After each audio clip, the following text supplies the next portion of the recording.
Hello YouTube, coming at ya from the middle of nowhere. I decided I'd show you something different. This is only like part one of a series of videos. It's the cosmetic restoration of an old kit I've had, but it's not a train, as you can clearly tell. I'm not sure if this is a revel or a monogram, I don't know, but what you have in front of me here is a Boeing 707 jetliner. This was a kit that I had gotten a while back. My grandma had gotten it off of eBay. This is like a few Christmases ago, like 5, 6 Christmases ago. I'm not sure. But back in the day, like around 4th grade, I was really obsessed into aviation. So obsessed it kind of became a problem. But I'm not going to delve into that. So I wanted a Air Force One kit, but I didn't want the 747. I wanted the Air Force One that was a 707. So we got it, but it only was halfway finished.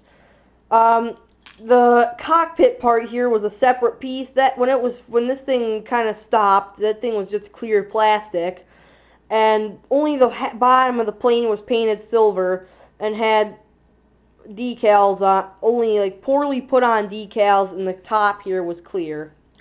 And after a while, the decals started peeling off. So, that's why until recently, it was sitting in my brother's room. Recently, I decided to take it, and seeing as how I'm a horrible precision painter, I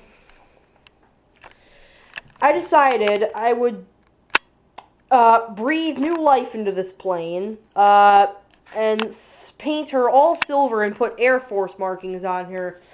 Basically, what I'm going to do is I'm going to make this airplane a U.S. Air Force KC-135 refueling tanker. Now, at first I thought KC-135s were just retired Boeing 707s that have been converted into tanker planes. That's not true, actually.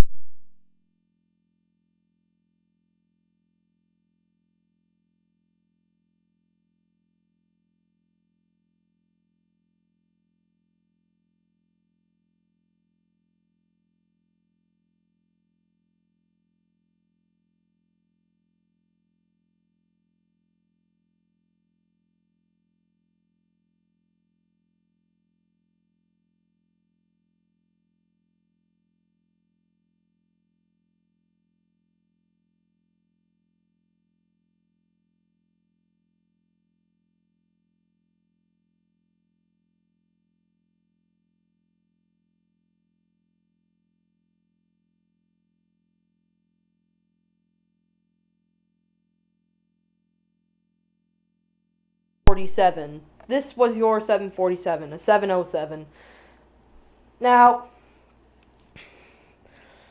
the military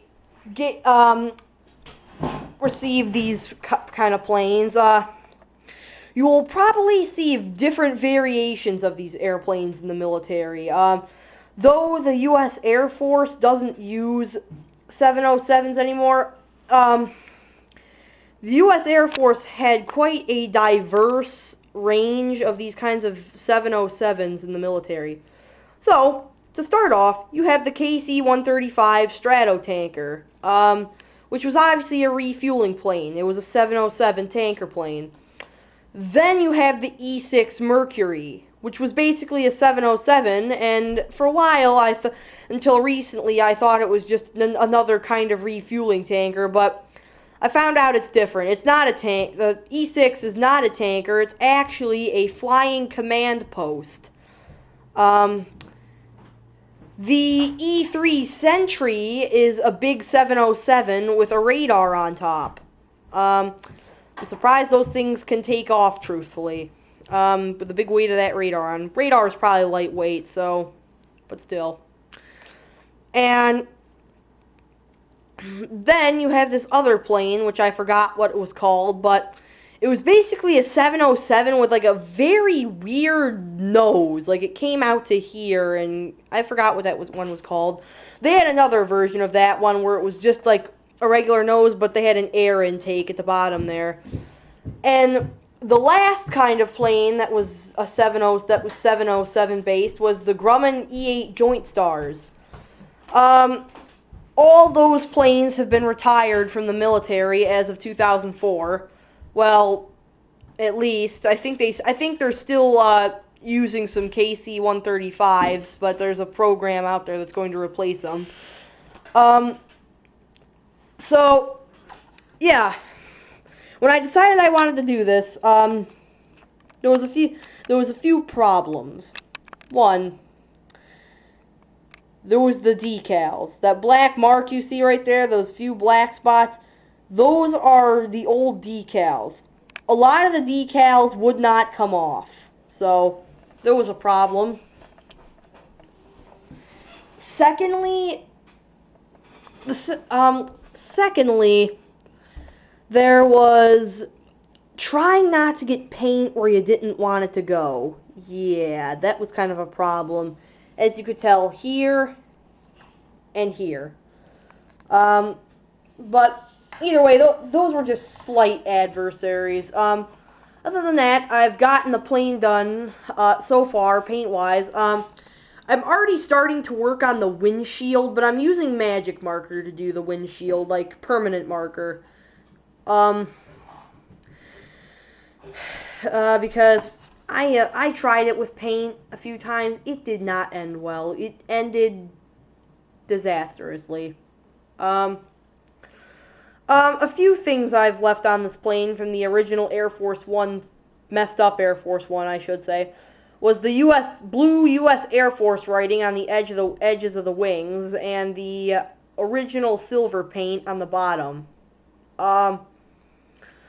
So I'll keep you updated on this project. It's something different. I figure I spend a lot of my time on my laptop, checking my Facebook, see if anybody's messaged me on Google or YouTube, and I try to find other things like restoration projects I could probably buy, or other trains I could probably get, or other times I'm actually outside doing things like normal people do. But I figured, you know what, why not break the cycle? Why not do what I've been trying to do for years, and that's get hands-on and actually do a model by yourself. This thing was even though this thing was pretty much pre-made, still, who cares?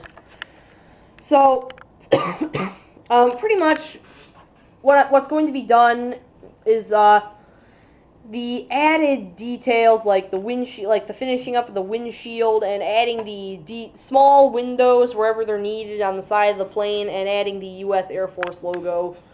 The only thing I don't know what I'm going to do is, how am I going to cover up the landing gear bay, because that never got finished.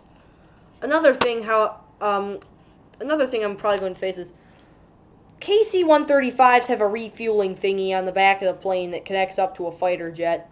My